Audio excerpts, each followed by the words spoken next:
Hey, welcome to the Love Shack. It's a little old place where we get together and explore fresh perspectives. And man, do we have a good one for you today. We're going to also eavesdrop on some juicy conversations and discover the things that really matter. And we're going to also have a little fun along the way. This is episode number 79, How to Spice Up Your Relationship with Bonding Based Lovemaking. Have you ever heard of it? I have not, and it can be tough to keep the erotic spark alive in long-term relationships. Let's just be honest, especially when there are so many tasks and logistics that need our attention, or you're simply feeling distant from your lover. Yeah, oftentimes the topic of sex and intimacy can also bring up feelings of anxiety and dread, especially when our day-to-day interactions and connection with our partners have become strained and complicated. Sex is usually the first thing to wane or stop altogether as the closeness that you once felt with your partner begins to fall away. And we begin to make excuses, being that we're the human beings that we are, and keeping up with the new ways to say, honey, I'm sorry, not tonight, not feeling it. You know, that lots of jokes about having a headache, lots of jokes about not being ready or got to work or get up early, or I could go on and on there. What's also frustrating is when you feel like you want to be intimate, but you don't ever feel like those needs get met. That also can set in some anger, some frustration, some resentment. And over time, these are the things that break down our relationships. As Stacey just mentioned, have you ever heard of bonding, tongue-tied there, bonding based lovemaking? I have not, and I'm grateful that we have our guest. It's going to help us understand. It's a simple way to bring intimacy back in our relationships. Today in Love Shack, we're going to teach you how to get out of your own way so you can really connect and enjoy intimacy with your partner again. So in our restlessness, Tom and I, and our commitment to you, our listeners, we're always exploring new principles and wonderful people to bring into the Love Shack for you. And today we have Carolyn Hauser. She's the creator of Bonding Based Lovemaking. And she's joining us on the show to talk about this innovative approach to moving forward and healing some of our sex and intimacy challenges that come up in our relationship. So if you're ready to spice up your relationship and finally stop the challenges that you may be experiencing right now in your love life, I want you to know this episode is for you. And Carolyn will be with us right back after we take a short break. Stay tuned.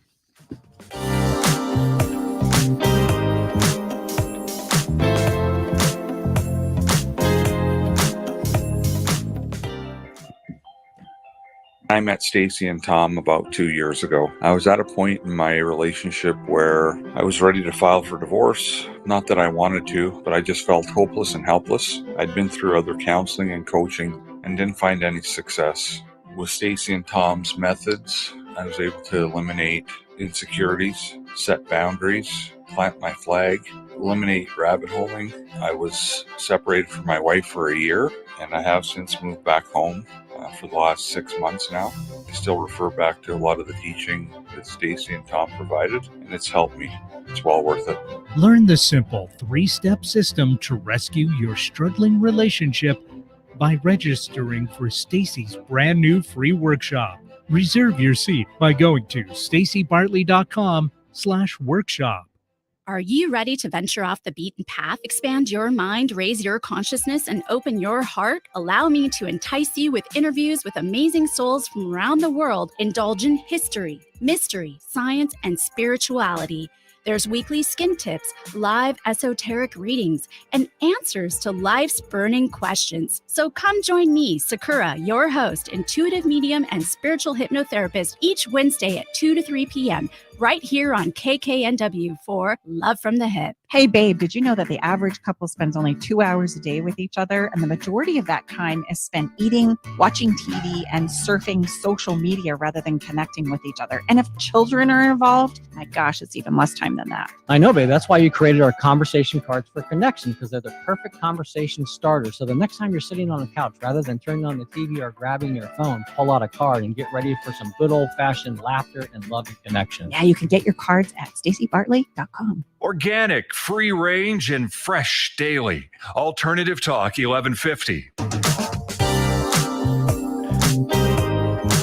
Welcome back inside the Love Shack. We are your hosts, Tom and Stacey Bartley, episode 79. And Thanks to our engineer, Eric Ryder. And today we are talking all about lovemaking. And if you're looking for ways to spice up your relationship currently, this is a conversation that is going to be a game changer for you. Together, we are going to embark on a conversation about bonding-based lovemaking. We're going to cover how to bring stability, harmony, and romance back into your intimate relationships to help you overcome the destructive patterns of sex that lead to us becoming roommates instead of lovers.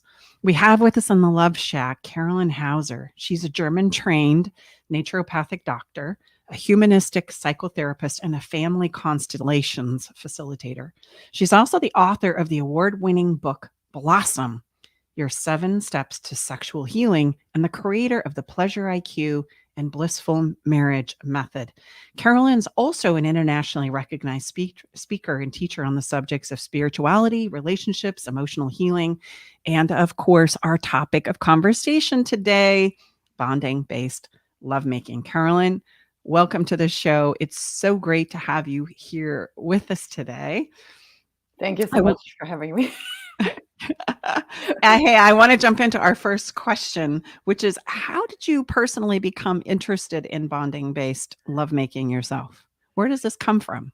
Well, it came from a lot of desperation. Let's put it that way. I relate. I so relate. I was not blessed with having very good relationships for a lot of my life. The first half of my life, and just struggled first with the relationship with myself, and then with the relationship with men. And my second marriage, I was very committed to making that work, and we were just hitting bump after bump after bump. And a friend of mine handed me a book called Cupid's Poisoned Arrow that she had read, and she was in a marriage, but her marriage was still kind of good enough. She wasn't as desperate as I was at the time, because what the things that were suggested in the book are a little bit extreme. And so she just kind of like handed it to me and said, like, maybe you can try this. It sounds too out there for me. Like, why don't you go ahead and try it, and then come back to me and tell me. So that's kind of like how it came into my life. And I was desperate enough to read it, and what the woman was sharing in her book sounded very much like my story, where relationships would start out great. I have no problem attracting guys, but then making it last and making it stable was just out of my reach. I love it. And say the name of the book that inspired this for you one more time. Yeah, Cupid's Poisoned Arrow by Marnia Robinson is really the pioneer in this whole field. Wow. I'm writing. So you read that book, and then from that is the genesis from where we are today, and your specific frameworks and strategy.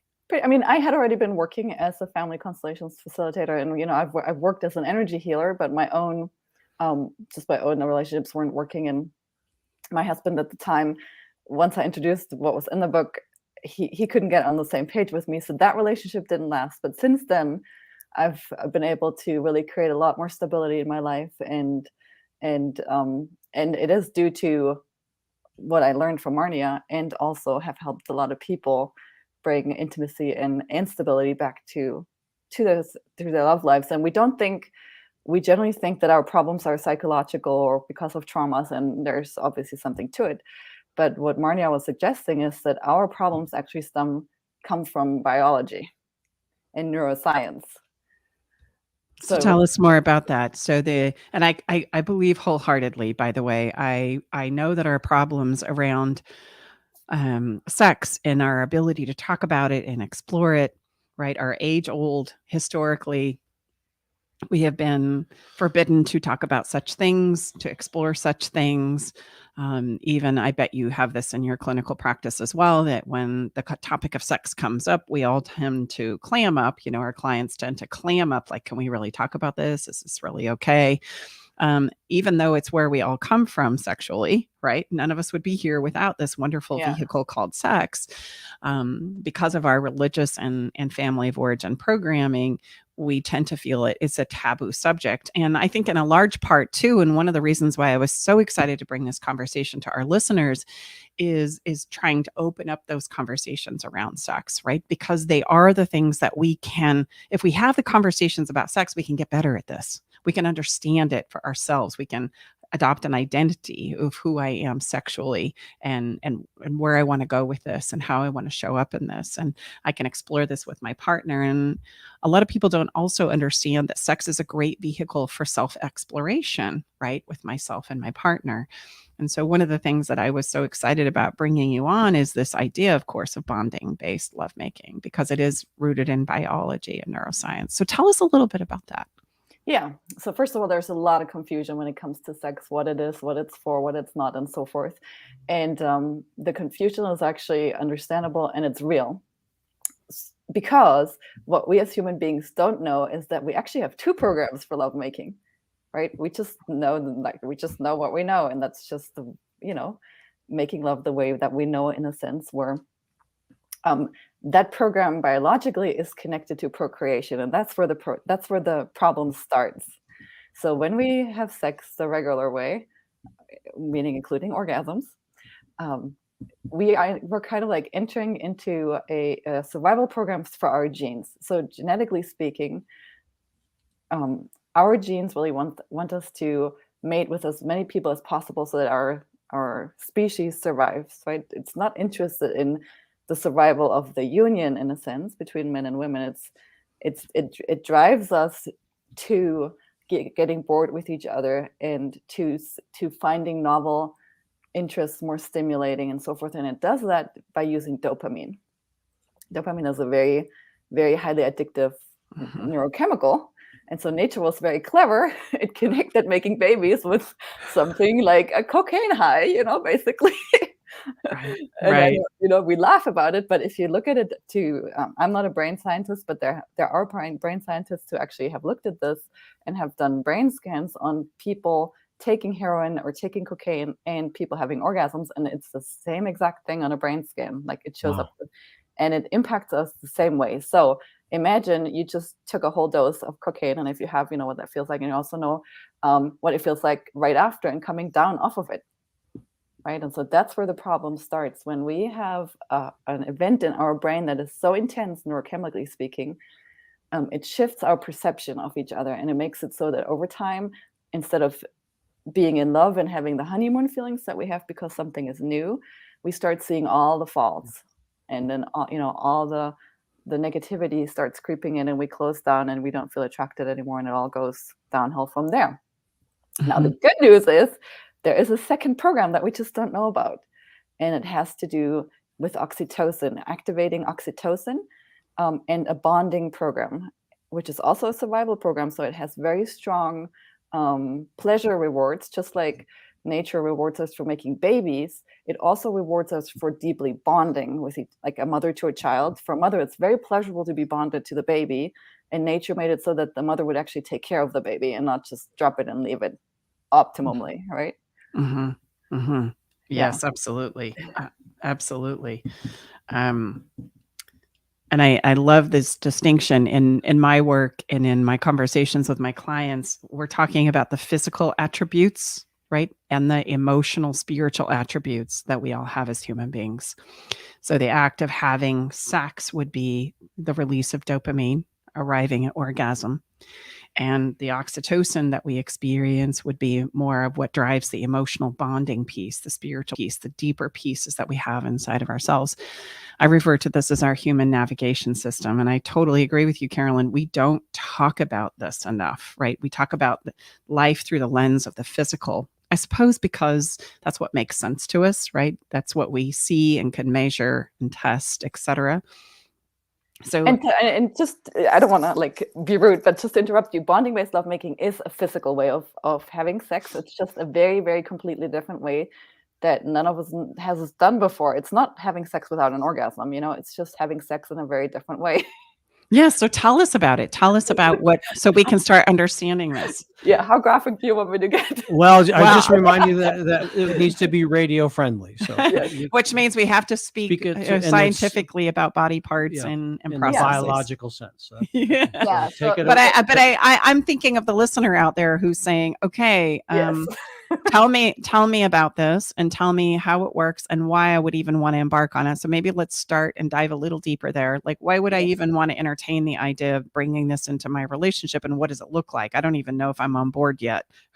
Oh yeah. Oh yeah. So the only reason why this would make sense to you and why I would suggest you embark on this is if you have a lot of friction in your relationship, if the honeymoon feelings have gone away, if you feel disconnected, and if you want to have the honeymoon feelings back, and if you want to have honeymoon feelings every day, and if you want to know how to produce them, then I would suggest listening. Like if Mhm. you want to feel the way that you felt when you first met, then because there is a way to learn to navigate your own biochemistry and your own biology that will feel very, very pleasurable after a short amount of time of like being confused, you know.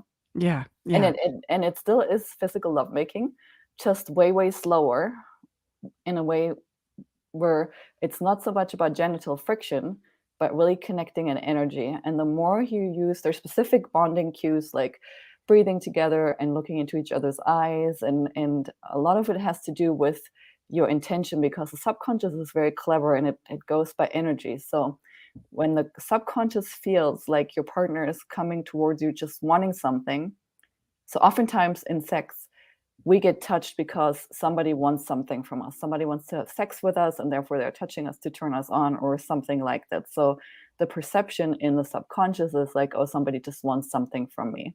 Mhm. And kind of what makes the bonding based lovemaking and the oxytocin flow is learning to give through it to each other physically, emotionally, and energetically. And it's just a matter of practicing what that feels like and looks like.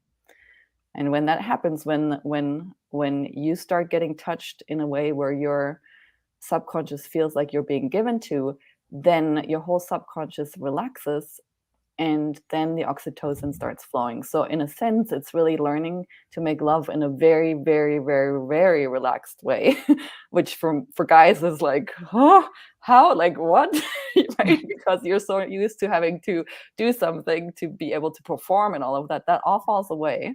And it's a little bit of a like, I mean, for my clients in the beginning, it's like very confusing, to how to do that because they're, they think they have to have certain functions functioning for it Yes, to yes, be yes. right. So Well, I would agree with you that there's a tremendous amount of performance anxiety, especially for the male side of the equation, right? Which leads to a lot of EDT, um, and for understandable reasons. Why do we carry the responsibility? And I'm supposed to step into this situation with my partner and be Don Juan and know how to not only please her but please myself somehow in the process. There's a lot of responsibility to carry. And let's be honest, as women, typically, especially in our culture and our society, we're not very adept at knowing even what it is we like, or if we do, we don't feel like we can communicate that to our lovers. So we really kind of set the male up for saying, okay,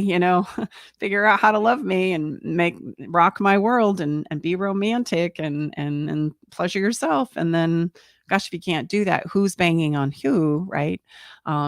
So common. It's the man trying to get the woman to engage, or he's trying to push it away because of the performance anxiety. And then we get to start to understand why porn and masturbation and all those kinds of things in isolation are preferable to the responsibility emotionally and the weight that I carry on my shoulders to show up and be this Don Juan lovemaker, yeah, right?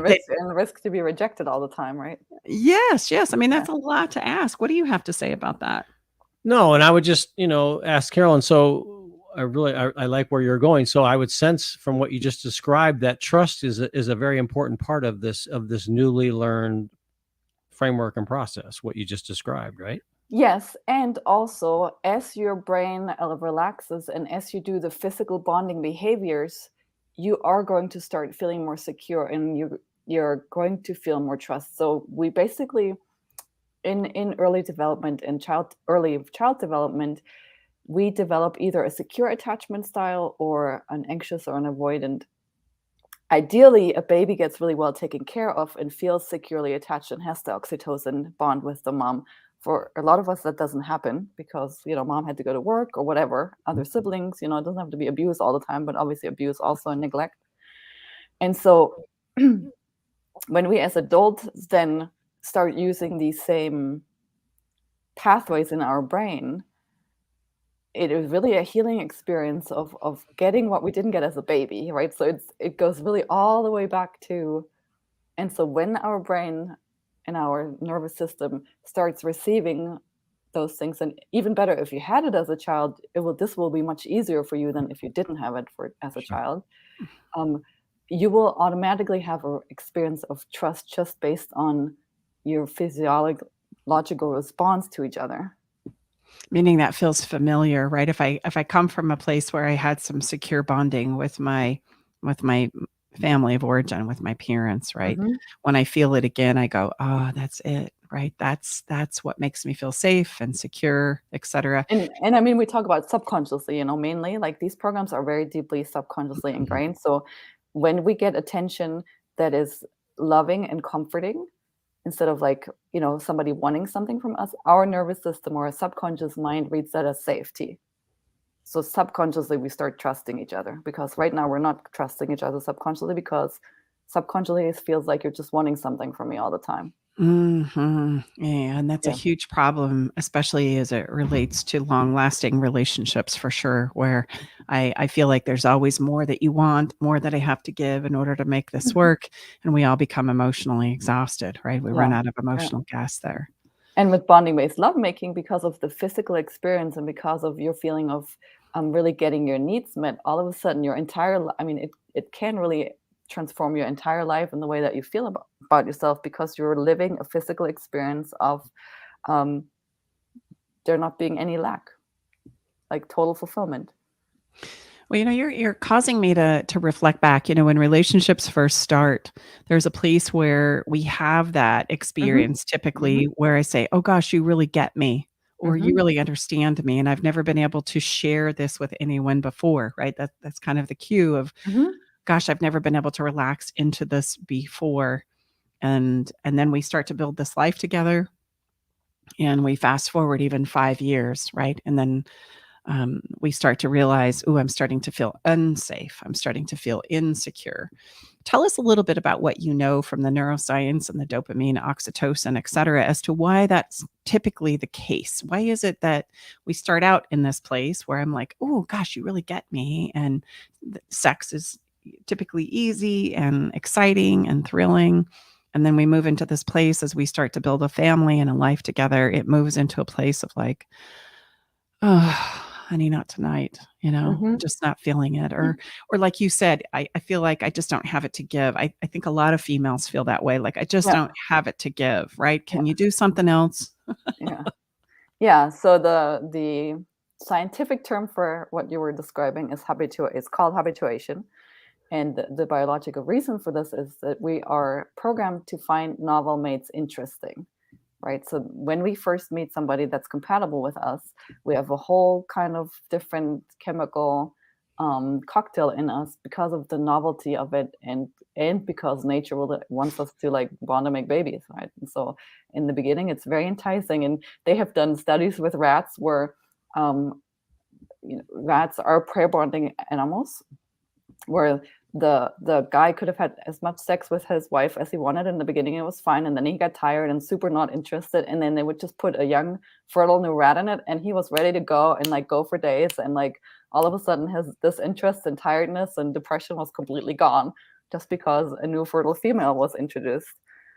And then he would get used to her again, and the same thing would happen, and you would just see him like being totally disinterested, and then you put a new one in front of him and he would just totally perk up. And not that we're like rats, but we're also mammals and very similar in that sense. And so when we are in the procreation program, meaning where we have lots of orgasms, then this is what happens. We habituate to each other because we're literally just using the procreation program and not the bonding program. If we know about the bonding program and learn how to use it, then we can totally escape all of that.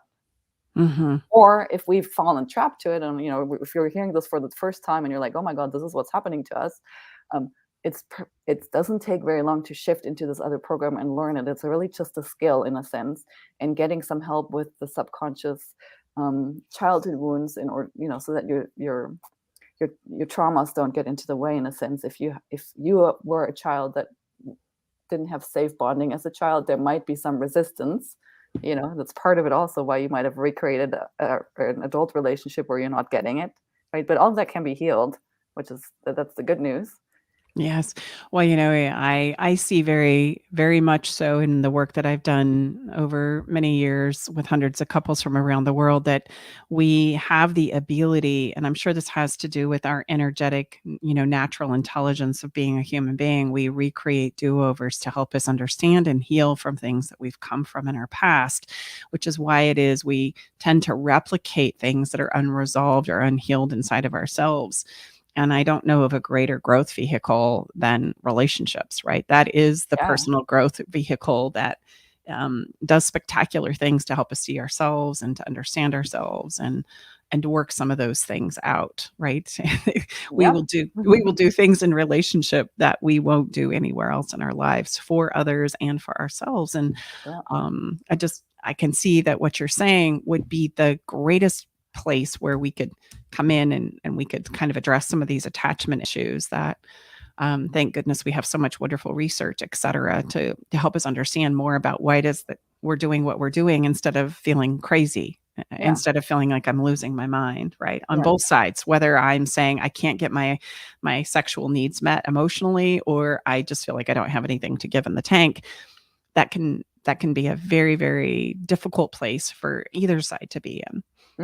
Yeah. So I love this idea of where we get to come together and we get to practice bonding together. Do you find that couples who stepped into this originally, is there some resistance? Is there a lot of resistance to this? Yeah, I mean, some more than others, because it is like really putting your love life on a diet. Like, if you want to gain more muscle, you need to go to the gym 5 days a week, right? If you want to have this amazing energy and your body's like feeling really alive, we do make love on a schedule in a sense, but it's actually very freeing. And in reality, it's very freeing once you can allow it, because you will know, you'll know, you're not having to guess when you're getting some. This is just what you do, and you do it to. My belief really much is that a lot of people that get married, they really want a sacred union. They want something special, and they think by getting married and having that one day that's what happens, and it doesn't. Right? We don't have the tools, and I believe that bonding based lovemaking is the practice to actually have a sacred union. It's built every day. It's kind of like forged, through the energy and the connection every day, every single day.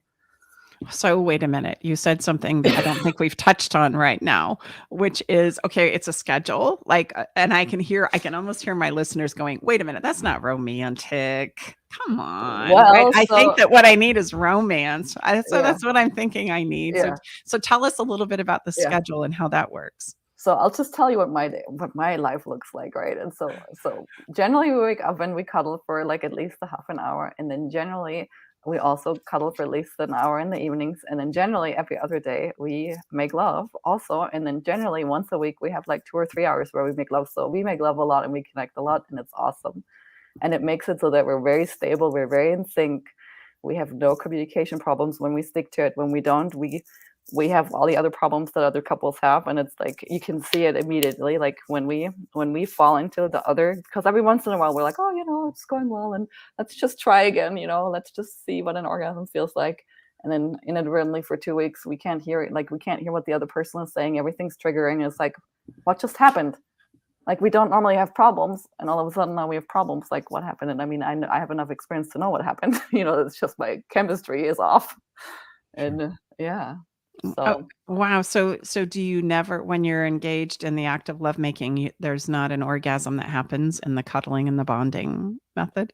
Ideally not. I mean, sometimes, you will get too excited, but ideally you learn to make love in a way where you're not missing anything, where you're very happy, because when you make love in a more gentle way, your genitals start to be more desensitized, and even just like this, like feeling a penis and a vagina, the skin on each other inside basically, or on the outside, starts to feel very, very pleasurable, right? So the pleasure is not coming from the friction anymore. It's coming from the skin getting more sensitive, and it's almost like a more electrical charge that you start feeling, and your entire body and your skin become more sensitive and more tuned into each other, and we're kissing like feels amazing. Remember when you were a teenager and like kissing was like, oh my God, you couldn't stop for hours, right? That kind of thing.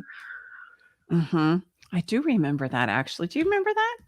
I've always been a big kisser. I mean, what you've just described, Carolyn, I mean, the greatest definition that I've ever heard of intimacy is into me, you see. And so your definition right there is, to me, that's the greatest, truly experience, not definition, but experience of what intimacy is, the all of me into you and the all of you into me. Yeah. Right? I mean, Yeah, come on. and it's really an experience of oneness, that you could just have, where it's easy to have it and be on the same page and really feel because we're using the bonding chemicals, you really feel like a unit that's, and you become, in a sense, very undestructible as a unit, Because of the bonding aspects of it, right? Mhm. Well, you're validating my I've threatened to write an article, and you're Tell validating. me, Well, what is the article? Well, I mean, it's how this old fart makes love to his wife all night long. And I'll keep it radio friendly, but I mean, if the skin is the largest organ on the body, right, and you're our scientist here, then the more skin, I would sense that we can, bondingly and safely press upon and integrate with our partner. Well, my goodness. I mean, talk about pheromones and bioscience and all kinds of wonderful things is happening. Well, that's a very common practice with Stacy and I. I mean, my gosh. Yeah. I mean, in just looking at our own life, we've stepped into this very naturally. And I'm contrasting right now. If I'm hesitating, it's just because my little wheels are spinning here for our listeners. Like, okay, wow. I would say very much so on the front side when Tom and I came together. The objective is and tends to be, reaching orgasm. Like that's that, and then we go, okay, we're done. And very, very quickly, and I'd never done this in my previous relationships before. It was completely intuitive. We ended up sleeping naked. And I've never done that before in any previous relationship, but I had this longing to do that with Tom so that we could sync up. And, now more than a decade later, I look so forward to that every single night. Like it's the completion to my day. And I know that regardless of what's gone down in the day or what I've had to face, that wonderful place that I get to look forward to is stepping into my bed and we call it like syncing up.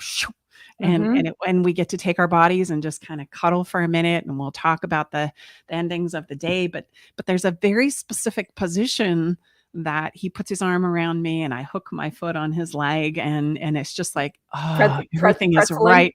Yes. It's like, everything is right with the world right now. Exactly. That's what I say, I know that when I'm there, then I know everything is right in my world. But I mean, what an incredible, scientific confirmation. Again, if you can get science to work for you, right, Carolyn? My gosh, you're incentivizing how we're designed.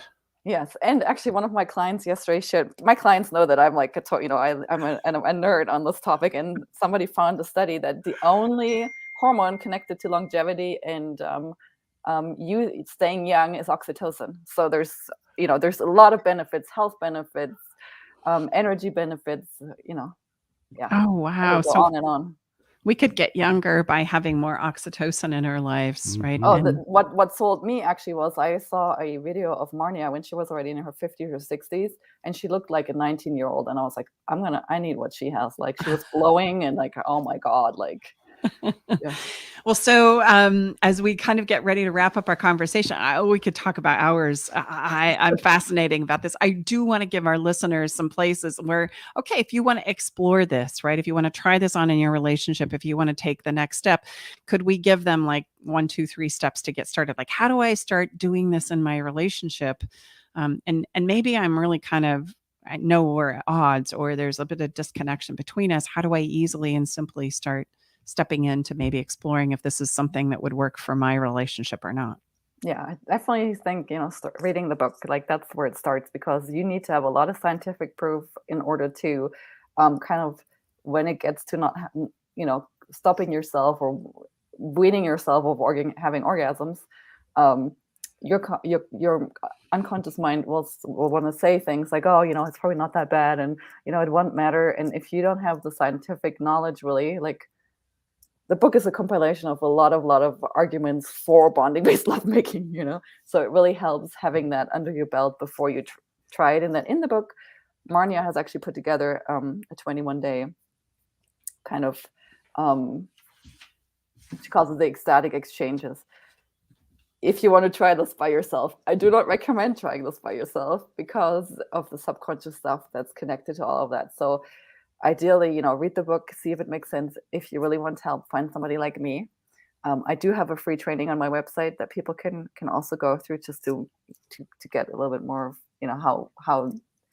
how it would look like working with me. And I think you'll do yourself a favor by getting somebody to help you with this. Yeah. Did you end up having somebody that kind of mentored you through the process originally? No, but I've made all, it took me 4 years to really get it, and a lot of heartache and trials, and because I was also dating and single, and you can only practice this when you have somebody. And how do you introduce this to somebody when you're like single, right? And you're like, Right. so So how about this? How about what do you find, that is usually, with one or the other? I would imagine, when a couple comes to you, husband, wife, partners come to you, what are usually the common objections, that people are, even though maybe with the scientific research and evidence, Yeah. what is it? Because they don't think it's possible what you're describing, to have this euphoric kind of reset, if you will.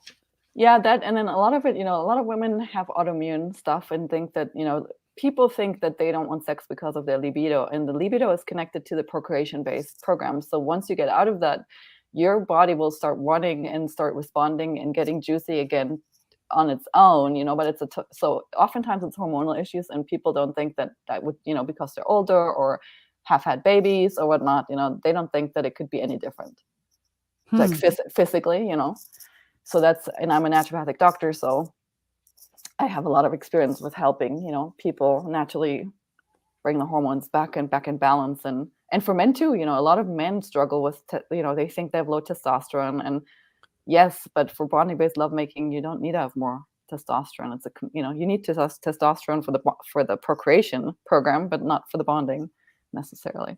You So bring up a really great point. And I'm really pretty passionate about not allowing this part of our lives to kind of, just get set aside. And I think so many of us women think, oh, phew, all right, good. We're done with that, right? Now that we've had the kids and we're approaching 60 and I'm through menopause, we don't have to worry about any of that. And our intimate lives sexually kind of get put to the side.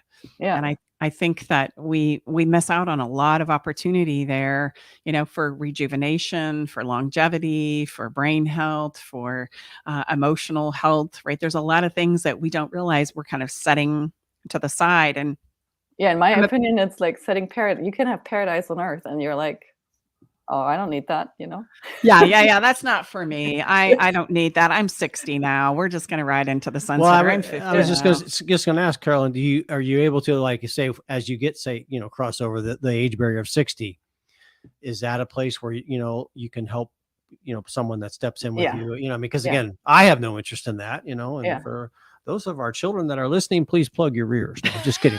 But, that's to me, that's just a bunch of junk. But I'm sure, we see out there in societally, you don't have the drive. No, maybe not, but it doesn't, I always say, don't confuse, Performance with pleasure. Yeah. Come on, you may not have the same sperm count, for heaven's sakes, but it still doesn't lessen my drive for the pleasure and the Connection, connection. Yes. The intimacy, to me, everybody that comes, the men and women, they think that sex is the way to connecting. And yes, it is when you do it in the right way. We've just not been taught to connect in a way that feels actually super fulfilling physically and emotionally and spiritually. And men and women, what they truly want is connection, Mm-hmm. Mm-hmm. Yeah. Which is so true. It's not really about the sex or the orgasm. It's more about this deeper place, but I just don't know how to get there. I don't know how to Exactly. access that. Yeah. Yeah. And so tell us your routine again one more time so that we can kind of wrap our heads around it. Like, I love the cuddling part, right? And when couples come to you to start this, are you just inviting them to like sit on the couch and cuddle, or in a place where No. they can be close? Okay. All right. So back it up. Step one. Okay. I read the book. And when we talk about read the book, it's Cupid's Poison Arrow. Okay. That's the book. And give us the author one more time. Marnia Robinson. Okay. So I've read the book and I'm like, okay, and the book is going to give me like the outline step 1, 2, 3, 4, 5. Yeah. And then when you work with us, we work on your subconscious. The energy work that I'm trained in, and I have a whole team that I've trained in, is called Family Constellation, and it helps with shifting these subconscious programs around our attachment styles. So if there's any wounding or trauma from you as a child that would not let you move forward into the bonding, because in your brain that's not safe, we know how to do that. We know how to basically do do the healing to reverse that, so that your subconscious actually allows you to move into that. And then we also have a community. It's because this is so new, it's super helpful to be with other couples that are figuring this out and trying this out. And for a lot of people, like, they have kids and jobs, and how do you integrate it? So part of how you'll be able to have a schedule like mine, where you have lots of time in the morning, lots of time in the evening, and then throughout the week, actually, it comes from helping your subconscious release any kind of survival programs that make it so that you think subconsciously that you have to work hard to survive, right? Because our time management has a lot to do with what we think we have to do subconsciously. If in our family you had to work hard and struggle and there was no fun, you're going to repeat it. You're just going to become a workaholic, because that's the only thing that feels safe. So a lot of what we do with our clients is to help them reprogram all of that stuff, so that it can become safer and safer in their subconscious for them to actually work less and have more time. And they can see, they actually start making more money in less time, and all of a sudden their brains figure it out, but it's a transition. It takes, we work with people for a year to transition all of this. Mm. Wow. And so, and when you think about a year, you might go, wow, that's a long time. But let's think about how many years maybe we've struggled with this, Yep. right? Yeah. Well, So then you're a year like, and okay, you're bumping up that's against a nothing. very fundamental, like you had said. Exactly. I mean, some of these attachment styles come from when we're very, very small. So we're talking many, many years of this, programming that gets deepened and deepened and confirmed. And now you have this bonding based, process that, like, it's challenging everything in our fiber, Exactly. What, come on, man, like get back to reality. Yep. So. Yeah. And your energy work, the energy work that you do is helping us kind of shift our energy a bit, so that we can kind of step into this Exactly. and deal with the head screaming. Yeah. Exactly. And then having the other people in the community also helps, and seeing it and getting reassurance, and creating no experiences for yourself where you're confirming that this is actually safe, and other people do it and it's safe for them. They're not starving. They're not Right. being on the street all of a sudden, And they had similar challenges when they first stepped into it as well. Because I Exactly. think many times we often think we're the only ones that has that Exactly. problem, right? Yeah. I mean, so. Yeah. Yeah. So in a nutshell, then, bonding based lovemaking is a place where we get to bond physically, right? And we might even have intercourse, but the idea is we don't need to reach orgasm, because is that where our brains kind of cross the line in regards to the oxytocin release and the dopamine release? Do we have to release dopamine in order to have an orgasm? The feeling of orgasm, we only have that feeling because it's a dopamine release. It's a high. It's the only natural high that we can fabricate, other than otherwise we would have to take drugs to have that same experience. Well, so is it in bonding based lovemaking, is there places where it is okay to do that? Or do you find that everything that you've been working on for the long haul breaks down and you got to kind of start from scratch again? Yeah, because you have a totally different chemical cocktail all of a sudden. Once the dopamine high happens, then it takes the brain 2 weeks to get back to just neurostate to normal. Wow, 2 weeks? Seriously? It takes that long to burn off dopamine.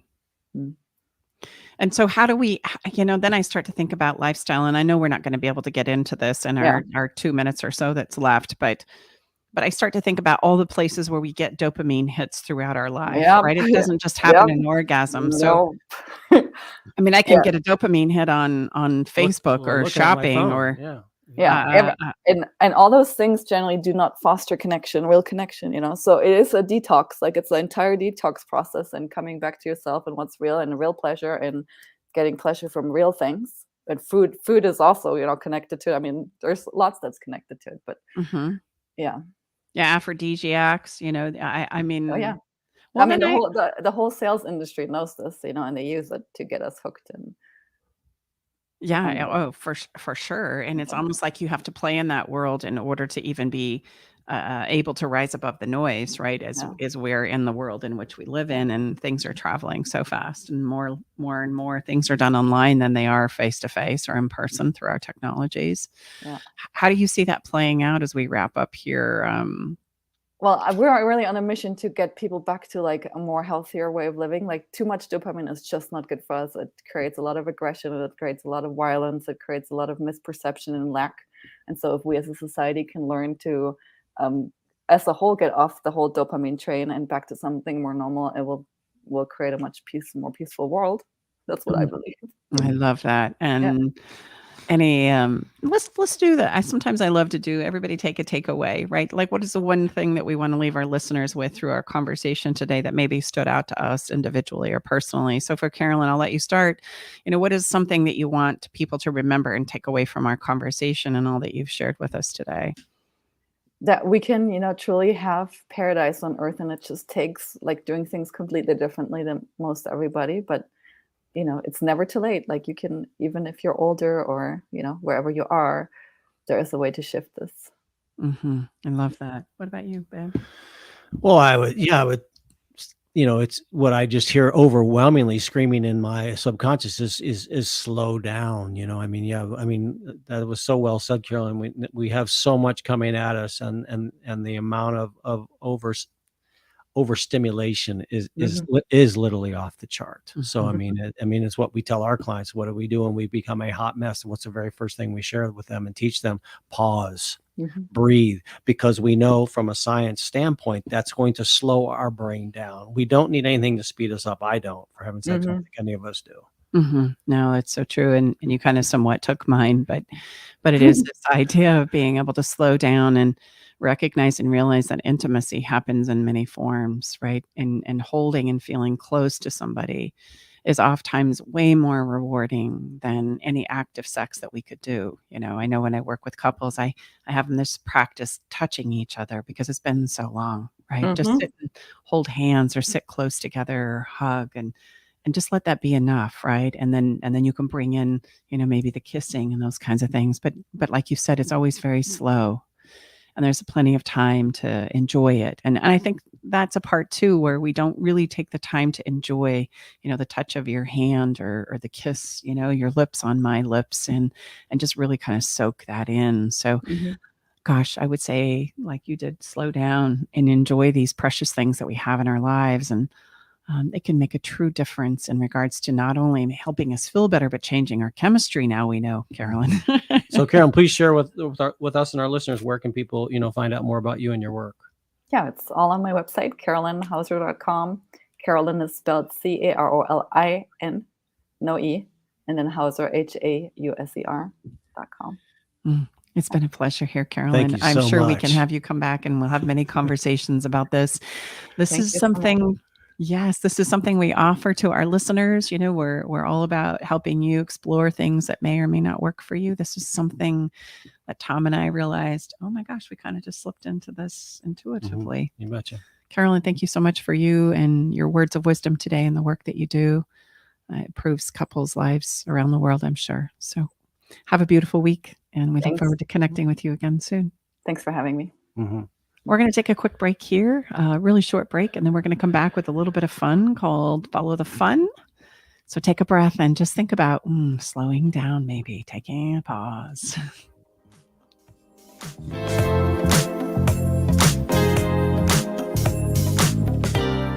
Hi, I'm Stacey Bartley, the author of my new book, Feeling Like Marriage is Dead, a divorce mediator's guide to ensuring a lifetime of love. In this book, I integrate a no-nonsense grip on reality with a compassionate understanding of human behavior to provide you with a systemic approach to marital bliss that is easy to understand and implement in your life. Read this book to find out how to make marital magic happen, and you can do that by going to lifetimeoflove.me. Again, that's lifetimeoflove.me.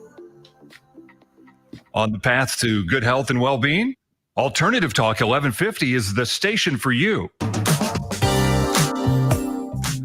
Welcome back inside the Love Shack. Tom and Stacey Woo. Bartley. Time for a little bit of fun. What's the fun, Mrs. Bartley? Yeah. Before we step into the fun, babe, I mean, I really want to give a shout out to our listeners. Like, if you need help and support with this, right, then now would be the time to do that. If you're feeling inspired by our conversation, or you're feeling like you need help to even have this conversation or step into exploring these kinds of things, this is what we do. Yeah, I would say the greatest thing that we know is people wait too long. I can't, if I had to tell you how many times people said, I wish I wouldn't have waited too long. And I just would also like to share with you, raising your hand for help in a relationship does not mean the relationship is over. Rather, it's the very best thing you can do to take your next best step for you to understand how you and your relationship to get better.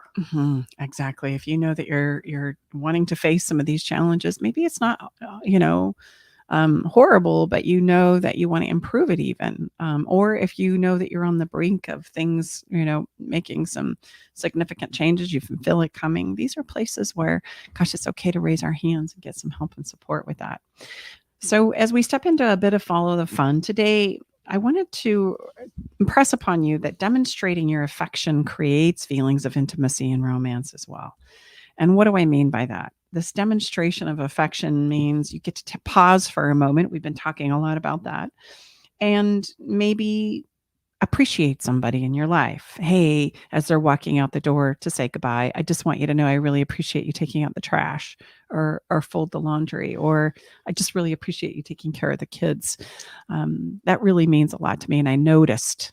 And yes, those things translate and make a huge difference in our lives. Or a passionate kiss, not a kiss like a little bit on the cheek or whatever as someone turns their head. No, just take that extra couple seconds. Literally, we just got through with Carolyn. I mean, all these things cannot be underestimated. But I mean, sometimes Stacey will literally stop me because I'm kind of a lot of times in a hurry, and stop me and say, no, that didn't work.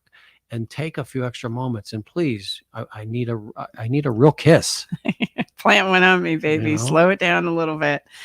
Or, something that Tom is also good at, in this demonstration of affection is he'll buy me little things. He'll pick up a pack of gum, for etc., because he knows I love this specific brand, and this specific flavor, and he'll just slip it on the counter. And I think, oh, you've thought of me today, and you remember, and and so gifts, or the ideas of gifts in this demonstration of affection, don't have to be big things either. They can be really little simple things that you just kind of slide in there. And I'm thinking, or a note, just a little note, and something authentic and genuine and heartfelt that you can maybe, where your partner's going to see it. Like Stacey, sometimes I place one on the mirror, and I've left before I know she has gotten up, or somewhere in his or her car, or somewhere in the kitchen. I mean, again, we're talking microseconds here, but way, way powerful demonstrations of our appreciation and love for our partner. And this is a big one. And this one came up with some of my clients this week, where he says, honey, I don't like weddings. And as family and friends have gotten married here over the last year or so, I've refused to go with you. But we have a family wedding coming up. And you know what? I'm going to go, and we're going to have a great time. Like, you're going to see me show up in a way I never had before. And it was cute for me to watch. His wife was like, oh man, what does this look like? This is a whole new version of you. And what we're getting at here is even saying, hey, I'm going to go and do something that I know my partner loves to do. And I'm going to show up in a way that isn't like, how soon can we get this over with? How soon can we leave? This is so stupid. This is just horrible. I can't wait to get out of here. No. If you were to turn that around with a little bit of time and a pause, how could you contribute to the experience and allow your partner to really enjoy it? You may not be enjoying it, but what could you contribute to make and help them enjoy it as well? And babe, you're really good at that. I know that I drag you out to a lot of things and you do a really great job of just kind of rolling with it. So as we land, as we do every single episode, if you've been listening, and thank you if you have, we always have, what are you feeling? Because why? Because we love music, because music touches us emotionally, touches to the feeling side. So what are we feeling this week? Well, I mean, the only How could you appropriate not have this song? I know. And actually, this song was a reminder to me from my wonderful engineer, Eric Ryder, that's behind the scenes right now. Eric, there was an episode that we did quite some time ago where you said, hey, I don't know why you didn't think of Sexual Healing by Marvin Gaye. And so when we had the conversation about, love-based bonding, I thought, oh, it's sexual healing, baby. That's what we all need. And so that's our song this week. Sexual healing is available to us all. Sexual healing is something that we can step into however we choose to. Bonding based lovemaking is just one option for that. But I love how he says, I can't hold it much longer, right? It makes me stronger. It makes me feel so fine. So, you can listen to this song along with all of our songs from each and every episode on our website. It's been a pleasure to be here with you this week, as it is always. We hope that you've taken something away from our conversation today, something to give you to think about, something to get you to feel. Come on back next week. And if this episode has helped you or you feel inspired to pass it along, please do so. We're Tom and Stacey Bartley, hosts of Love Shack, along with our wonderful engineer, Eric Ryder. Thank you so much for being here with us today. We will see you same time, same place next week. Thanks again. Bye-bye for now.